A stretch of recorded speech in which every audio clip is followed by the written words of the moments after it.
حضرت عبد المطلب حضرت محمد صلی اللہ علیہ وآلہ وسلم کے دادا تھے۔ ان کا اصل نام شیبہ تھا۔ ان کو عبد المطلب اس لیے کہا جاتا ہے کیونکہ ان کو ان کے چچا نے مطلب نے پالا تھا، کیونکہ ان کے والد ہاشم کی وفات ان کی پیدائش سے کچھ ماہ پہلے ہو گئی تھی۔ حضرت عبد المطلب دین ابراہیمی اسلام پر قائم تھے اور ایسی کوئی ایک بھی روایت نہیں ملتی کہ انہوں نے کبھی بت پرستی کی ہو۔ حضرت عبد المطلب 497 میں پیدا ہوئے۔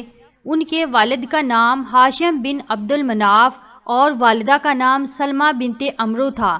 ان کی والدہ کا تعلق یثرب، جس کا نام بعد میں مدینہ یا مدینہ الرسول اللہ صلی اللہ علیہ وآلہ وسلم ہوا سے تھا۔ ان کے والد کا انتقال ان کی پیدائش سے چند ماہ پہلے فلسطین کے علاقے غزہ میں ہوا، جہاں وہ تجارت کے سلسلے میں گئے ہوئے تھے۔ اس کے بعد ان کی والدہ ان کو یثرب موجودہ مدینے لے گئیں، جہاں وہ 8 سال کی عمر تک رہے۔ جب وہ 8 سال کے ہوئے تو ان کے چچا مطلب ان کو واپس مکہ لے آئے۔ چچا مطلب کی وفات کے بعد سردار اور مکہ کے زائرین کی خدمت حضرت عبد المطلب کے کندھوں پر آ گئی۔ حضرت عبد المطلب نے 6 شادیاں کی، جن سے 12 بیٹے اور 6 بیٹیاں پیدا ہوئیں۔ آپ کی پہلی شادی صفیہ بنت جندیب سے ہوئی، جس سے آپ کی پہلی اولاد یعنی حارث پیدا ہوئے۔ یہ حضور اکرم صلی اللہ علیہ وآلہ وسلم کے پہلے چچا تھے۔ یہاں آپ کو بتاتے چلیں کہ باپ کے بھائی کو چچا کہا جاتا ہے، چاہے وہ عمر میں چھوٹا ہو یا بڑا، چاہے ان کی ماں ایک ہو یا نہ ہو۔ اس شادی سے حضرت عبد المطلب کا ایک ہی بیٹا پیدا ہوا، جبکہ اسی بیٹے کے نام پر عبد المطلب کی کنیت ابو الحارث تھی۔ حارث حضرت عبد المطلب کی حیات میں ہی وفات پا گئے، اس لیے انہوں نے نبوت کا زمانہ ہی نہ پایا۔ حارث کے 4 بیٹے تھے، نوفل بن حارث، عبداللہ بن حارث، ابو سفیان بن حارث اور ربیع۔ حضرت عبد المطلب کی دوسری شادی فاطمہ بنت عمرو سے ہوئی۔ اس بیوی سے آپ کے 4 بیٹے اور 5 بیٹیاں پیدا ہوئیں۔ 4 بیٹوں کے نام زبیر، ابو طالب، عبدالکعبہ اور عبداللہ ہے۔ حضرت عبداللہ ہمارے نبی حضرت محمد صلی اللہ علیہ وآلہ وسلم کے والد ہیں۔ چونکہ ان چاروں کی ماں ایک ہیں، اس لیے زبیر، ابو طالب اور عبدالکعبہ حضور کے والد عبداللہ کے سگے بھائی ہیں۔ ان میں سے بڑے بیٹے زبیر نے حلف الفضول کے قیام میں بہت کوششیں کی۔ جبکہ رسول کی عمر مبارک 24 سال ہوئی تو آپ کے چچا زبیر کا انتقال ہو گیا۔ زبیر کے بیٹے عبداللہ بن زبیر اور 2 لڑکیاں صبا اور ام حکیم صحابی ہیں۔ دوسرے بیٹے حضرت ابو طالب ہیں، جن کا اصل نام عبد المناف تھا۔ آپ ہی حضرت عبد المطلب کی وفات کے بعد قبیلہ بنی ہاشم کے سردار بنے، اور آپ نے ہی اپنے والد کی اور بھائی عبداللہ کی وفات کے رسول اللہ صلی اللہ علیہ وسلم کی سرپرستی قبول کی، اور حضرت صلی اللہ علیہ وسلم کی جانب سے اعلان نبوت کے بعد ان کی مکمل حمایت کی۔ جب تک ابو طالب زندہ رہے تو مشرکین اور کفار کو جرأت نہ ہوئی کہ وہ رسول اللہ صلی اللہ علیہ وسلم پر کسی قسم کی سختی کر سکیں۔ ایمان ابو طالب پر مسالک اسلام میں اختلاف ہے۔ اہل تشیع ابو طالب کے ایمان لانے کے قائل ہیں، جبکہ اہل سنت ابو طالب کے ایمان نہ لانے کے قائل ہیں۔ ابو طالب کے 4 بیٹے اور 2 بیٹیاں تھیں۔ بڑے بیٹے طالب بن ابی طالب تھے۔ باقی بیٹوں میں جعفر تیار، عقیل بن ابی طالب اور علی بن ابی طالب ہیں۔ 3 بیٹیوں میں ام طالب، ام ہانی اور جمانہ ہیں۔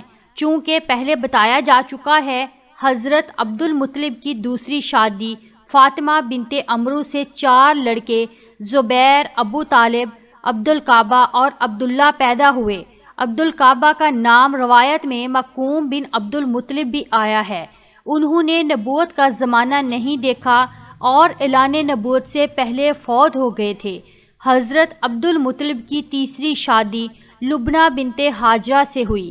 اس شادی سے ایک ہی بیٹا ابو لہب پیدا ہوا، جس کا اصل نام عبدالعزیٰ تھا۔ ابو لہب نے اسلام دشمنی میں سب کو پیچھے چھوڑ دیا تھا، اس کو دردناک عذاب کی خبر دینے کے لیے قرآن میں ایک پوری سورت نازل کی گئی۔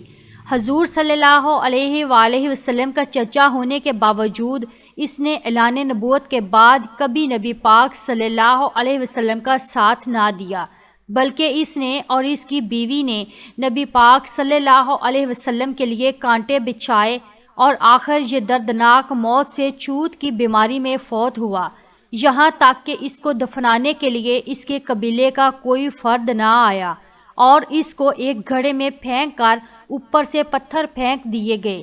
اس کی اولاد میں سے عتبہ، معتب اور بیٹی دھرا نے فتح مکہ کے موقع پر اسلام قبول کر لیا۔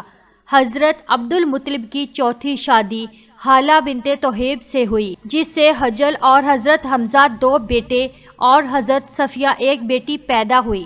قوی روایت یہی ہے کہ حجل نے نبوت کا زمانہ نہیں پایا، جبکہ حضرت حمزہ حضور صلی اللہ علیہ وسلم کے صحابی بنے اور آپ نے رسول اللہ صلی اللہ علیہ وسلم سے خوب پیار کیا اور اسلام کی خوب خدمت کی۔ جنگ احد میں آپ نے شہادت پائی۔ حضرت حمزہ نے کافی شادیاں کی، لیکن ان کا کوئی بھی بیٹا زندہ نہ رہا، اس لیے آپ کی نسل نہ چل سکی۔ حضرت عبد المطلب کی 5ویں شادی نتیلہ بنت جناب سے ہوئی، جس سے 3 بیٹے زرار، قسم اور عباس پیدا ہوئے۔ زرار نے نبوت کا زمانہ نہ پایا اور قسم بچپن ہی میں فوت ہو گئے، جبکہ حضرت عباس نے اسلام قبول کیا اور جلیل القدر صحابہ میں شمار ہوئے۔ رسول اللہ صلی اللہ علیہ وآلہ وسلم اپنے چچا حضرت عباس سے صرف 2 سال چھوٹے تھے۔ حضرت عباس نے رسول اللہ کے کفن دفن میں حضرت سیدنا علی کی مدد کی۔ حضرت عباس 88 برس کی عمر میں 32 ہجری کو فوت ہوئے۔ آپ نے متعدد شادیاں کیں۔ آپ کی اولاد میں فضل بن عباس، عبداللہ بن عباس مشہور صحابی گزرے۔ حضرت عبد المطلب کی 6ٹھی اور آخری شادی ممنہ بنت عمر سے ہوئی، جس سے آپ کا بیٹا یداق پیدا ہوا۔ روایت کے مطابق حضور نبی کریم صلی اللہ علیہ وآلہ وسلم کے یہ چچا بھی اعلان نبوت سے پہلے فوت ہو گئے۔ فرزندان عبد المطلب میں عباس، ابو طالب، ابو لہب اور حارث کی اولاد چلی۔ اگرچہ حمزہ، مکوم، زبیر اور حجل کی صلیبی اولاد ہوئی، لیکن سب کا خاتمہ ہو گیا۔ باقی جتنے تھے سب لا ولد رہے اور حضرت عبداللہ کی صرف ایک اولاد سرور کائنات حبیب خدا حضرت محمد مصطفیٰ صلی اللہ علیہ وآلہ وسلم ہیں۔ ناظرین، ویڈیو پسند آئی تو ویڈیو کو لائک کیجئے، چینل کو سبسکرائب کیجئے اور کومنٹ باکس میں حضرت محمد صلی اللہ علیہ وآلہ وسلم کا نام ضرور ٹائپ کیجئے۔ شکریہ۔